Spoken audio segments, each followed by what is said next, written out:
Right. Bhanuprakash గారు ఇందాక అదే కాలర్ అన్నట్టుగా అంటే కేంద్రం నుంచి అంత అడ్వాంటేజెస్ పొజిషన్ ఉన్నా కానీ పార్టీ పరంగా ప్రాంతీయంగా కానీ మీరు జస్టిఫై చేస్తున్నారు, బట్ స్టిల్ ఆ పాయింట్ ఎందుకో మిస్ అవుతున్నారు అన్న ఒక అభిప్రాయం అయితే కనిపిస్తోంది జనరల్గా.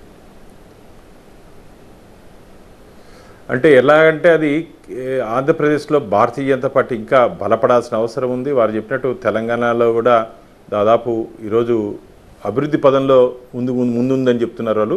ఈ ప్రభుత్వ విధానాలు అదే ఫెడరల్ సిస్టంలో రాష్ట్ర ప్రభుత్వాలకి కొన్ని ప్రత్యేక అధికారాలు ఉంటాయి కాబట్టి దాన్ని అడ్డం పెట్టుకొని వాళ్ళు చేస్తున్నారు. అంటే డే టు డే అడ్మినిస్ట్రేషన్లో కేంద్ర ప్రభుత్వం జోక్యం చేసుకునే అవకాశం లేదు. అందుకని ఎన్డీఏకి అవకాశం ఇస్తే ఖచ్చితంగా ఇక్కడ తీసుకుంటే క్యాబినెట్లో తీసుకుంటున్నట్టు నిర్ణయాల్లో భారతీయ జనతా పార్టీ కూడా భూమికి ఉంటుంది, పాత్ర ఉంటుంది, నిర్ణయం ఉంటుంది. కాబట్టి రాబో రోజుల్లో ఖచ్చితంగా ఆంధ్రప్రదేశ్లో మార్పులు ఉంటుంది. ఇప్పుడు పడుతున్నటువంటి అంధకార ప్రదేశ్ నుంచి స్వర్ణాంధ్రగా ఆంధ్రప్రదేశ్ వస్తుందని చెప్పి ఖచ్చితంగా నమ్మకం విశ్వాసం మాకుంది. ఎందుకంటే ఖచ్చితంగా ఆ విధమైన కొన్ని మార్పులు తీసుకొని వస్తే ఇప్పుడు జరిగినటువంటి పొరపాట్లు జరగకుండా భారతీయ జనతా పార్టీ ఖచ్చితంగా ముందుకు తీసుకుపోతుంది ఈ ప్రభుత్వాన్ని.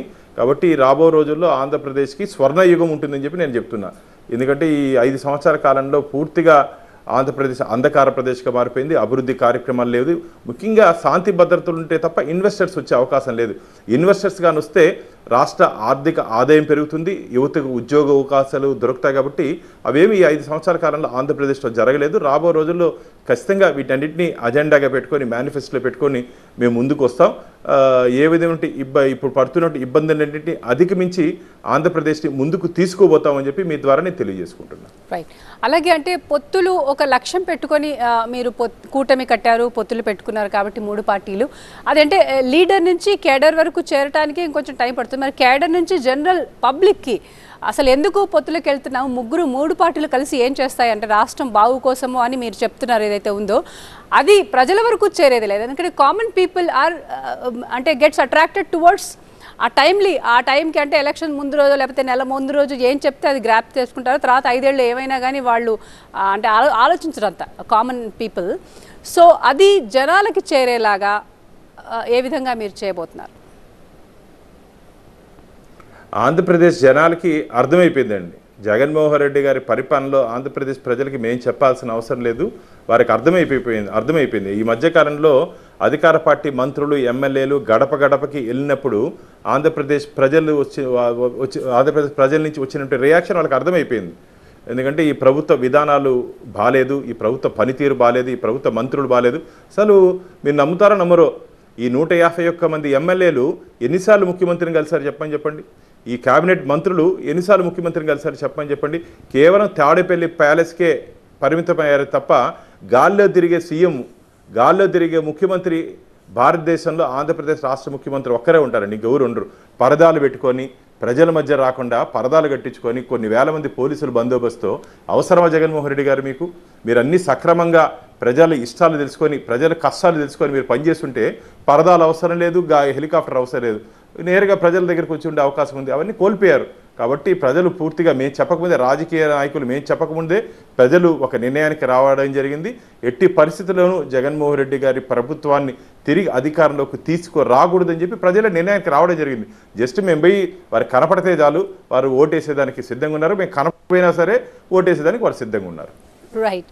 కృష్ణ ఉన్నారండి షికాగో నుంచి మీతో మాట్లాడడానికి. కృష్ణ గారు,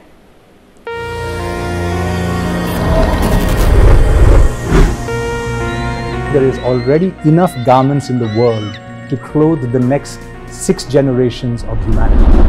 Brands are making claims about recycled, sustainable and eco-friendly when they actually are not.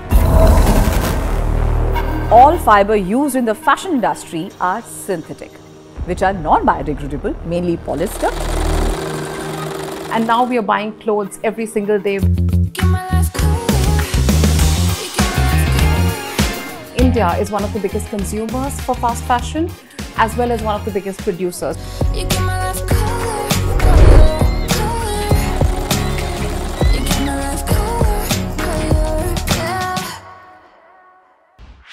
This and more. Streaming on News 9+. Good afternoon, madam. Yeah. Sir, namaste, sir. Bhan Prakash Reddy garu. నాకు నమస్తే కృష్ణ గారు. నాకు మీ ముచ్చటైన కూటమి మీద నాకు ఒక చిన్న అభిప్రాయం ఉంది సార్. నేను మంచి ఆహార ప్రియుడిని సార్, కాబట్టి నాకు ఒక మంచి కాంబినేషన్ గుర్తుకొస్తుంది సార్.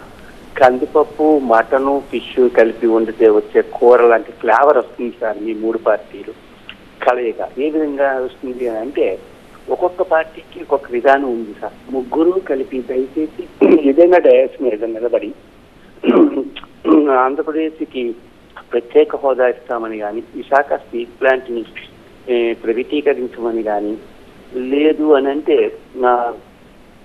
అమరావతియే ఏకైక రాజధాని, దానికి మంచి 6 జోన్స్తో డివైడ్ చేసిన ఒక క్యాపిటల్ తయారు చేస్తాం 1,00,000 కోట్లతోనని ముగ్గురు నాయకులు కలిపి మనం ఏమైనా ఆంధ్రప్రదేశ్కి ప్రకటించగలుగుతారా అన్నది నా మొదటి క్వశ్చన్ సార్. ఇప్పుడే ఒక తెలంగాణ నుంచి మన సోదరుడు ఒకటి కాల్ చేసి మన ఆంధ్రప్రదేశ్ కంప్లీట్గా ఇక డిస్ట్రాయ్ అయినట్టు మన ప్రొజెక్షనే ఎదుటి వాళ్ళకి కలిసి అవుతుందేమోనని అభిప్రాయం వస్తుంది సార్. అది తెలంగాణ వారు మన ప్రజలే అవ్వచ్చు సార్, లేదా ఎవరైనా అవ్వచ్చు.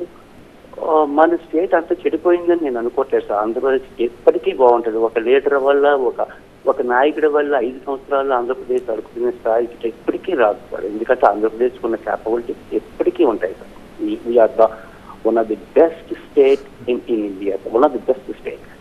ఫైనల్గా మీరు సెంట్రల్ నుంచి ఫండ్స్ అన్ని స్టేట్కి వస్తున్నాయి కాబట్టి సెంట్రల్ నాయకుల పేర్లు ఆంధ్రప్రదేశ్లో పెట్టాలన్నా సెంట్రల్కి ఇన్కమ్ ఏమీ కాదు కదా, స్టేట్ ఇన్కమే సెంట్రల్ రీప్రొడ్యూస్ చేస్తుంది సార్.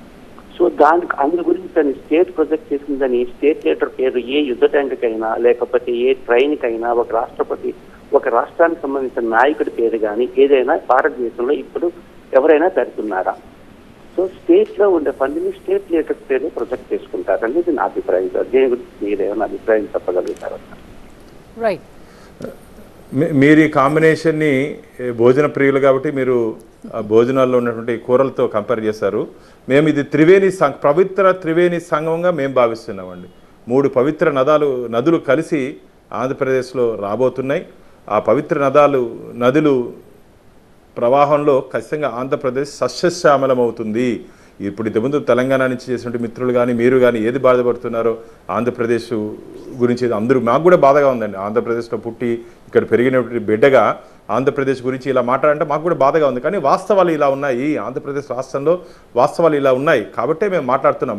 తప్పని పరిస్థితుల్లో మాట్లాడుతున్నామే తప్ప ఏదో దీన్ని మాట్లాడి పబ్లిసిటీ తెచ్చుకోవాలని చెప్పి మాట్లాడట్లేదు.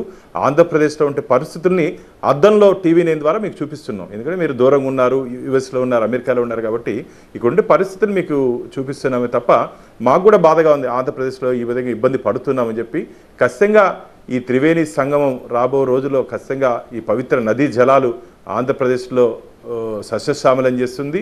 మన ఆంధ్రప్రదేశ్కి తిరిగి నేను ఇంతకుముందు చెప్పినట్టు స్వర్ణాంధ్ర ఖచ్చితంగానే అవుతుంది. రాబో రోజుల్లో స్వర్ణాంధ్ర ఖచ్చితంగానే అవుతుందని చెప్పి నేను మీ ద్వారా నేను తెలియజేసుకుంటున్నాను. ప్రకాష్ గారు, ఎన్నికలకి సమయం ఎక్కువ లేదు.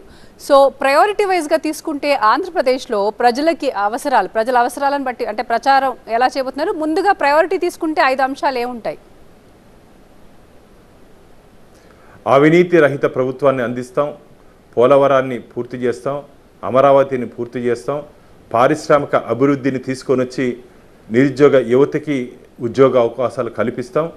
పూర్తిగా ఇక్కడ ఆంధ్రప్రదేశ్లో ఉన్నటువంటి ఇబ్బందులు, ఈ సాగునీరు కానీ త్రాగునీరు కానీ ఎటువంటి ఇబ్బందులు పడకుండా రైతులకి సాగునీరు, ఈరోజు మీరు కానీ గమనించినట్టయితే చాలా ప్రాంతాల్లో మంచినీరు కూడా దొరకని పరిస్థితి కాబట్టి వారికి కూడా నీరు అందించే ఈ 5 ప్రాధాన్యతలతో మేము ముందుకు రాబోతున్నాం. ఇంకా మా మేనిఫెస్టో కూడా మేము తయారు చేస్తున్నాం. మీకు 3-4 రోజుల్లో మా మేనిఫెస్టో కూడా వస్తుంది. ఉమ్మడి మేనిఫెస్టోలో మా కాన్సన్ట్రేషన్ అంతా ఒక డెవలప్మెంట్ అజెండాతోనే ముందుకు పోతాం.